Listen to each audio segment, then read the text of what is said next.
Strength is what keeps you functional, stay strong, move well, but your heart, your lungs may be that top predictor of longevity. We're going to dive into some conditioning standards on our longevity protocol today. We're going to look at 3 different facets of our conditioning.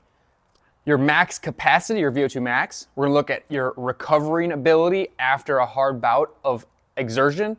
And then we're going to look at the power you're able to output in a conditioning test. And now remember, as we're getting fired up here, we got other standards. Make sure we're checking everything. By the end of all of these videos, you're gonna be able to kind of test yourself against the metrics, see where you're strong, see where you're weak. So you already might be like, why are we gonna test those 3? Well, we're gonna test our body's horsepower, we're gonna test our body's braking system, and then we're gonna test that engine. So those 3 pieces we wanna track over time to make sure that we're aging well. We're able to kind of stay within those confines as we get into that 80+ range. Now the standards today are gonna be based off of active individuals, people that are trained about 4 to 6 days a week with some conditioning, some resistance training.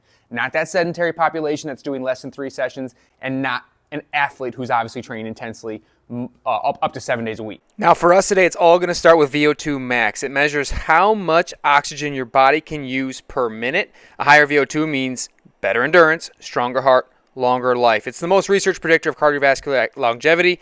Typically, you're going to see this done in a clinical setting, but we'll provide some tests that allow you to do it a little more simply with some math to figure out where your VO2 max is. All right, now that we're aware of what VO2 is, we'll jump into the tests. The first being simply a run test, the Cooper test. It's a 12-minute run at near maximal effort. We do want to cover as much distance as possible on this. You'll see that equation we can use to formulate that VO2 later on. Here, we'll generally get those distances. Those distances will generally, again, correlate to our VO2 max numbers, so make sure we plug those in. All right, and then if you're not a runner, we have our bike test here. Make sure you're paying attention. We have to maintain that 60 RPM for 6 minutes at that resistance, record your power in watts and heart rate at the end, and then we'll use that equation to figure it out. That equation will get us our numbers here, which will give us an indication of where that VO2 max stands according to this bike. And then our last test here being a row again, so we can have another different modality. 6-minute all-out maximum average watts. We'll use that equation right there, plugging that equation again into our standards here to figure out where we stand for VO2 max. And now that VO2 max testing is done, we'll look at our heart rate recovery testing. Now the main thing we're focused on here is doing our hard bout of exercise, anything that's going to be a little bit longer in duration. And then we're going to check our heart rate 1 minute after you finish. We're looking for that heart rate to drop. You'll see the numbers up top here. The lower and faster it drops, the more in shape we are, the better our heart rate recovery. Next, we're going to get into some anaerobic power. Now, this one's very important because we want to make sure we maintain our type 2 fast twitch muscle fibers as long as possible. They degrade a little bit quicker than our type 1 fibers, so testing this, maintaining this becomes vital.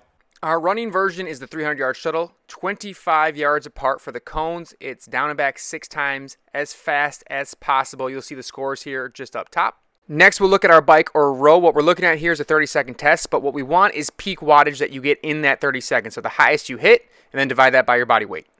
And now when we're looking at how to train this, obviously you want to train the areas that you're weakest. But we got our VO2 max cycle there, the 4x4 minute intervals, 3-minute easy. In between those, the 2 to 3 minute zone 2 sessions a week, and then our 30-second sprints weekly to make sure we're hitting that type 2 fiber. So as long as we're mixing in a little bit of each of those each week, we're going to see those go up, and you can obviously emphasize one if you want to.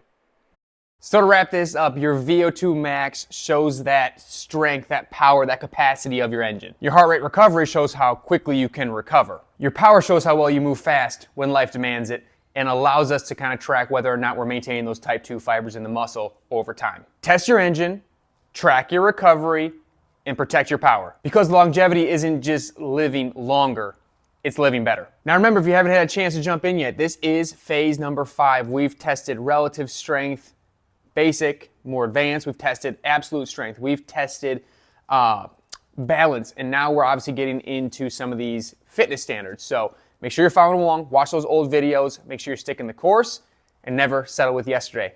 Let's go get it.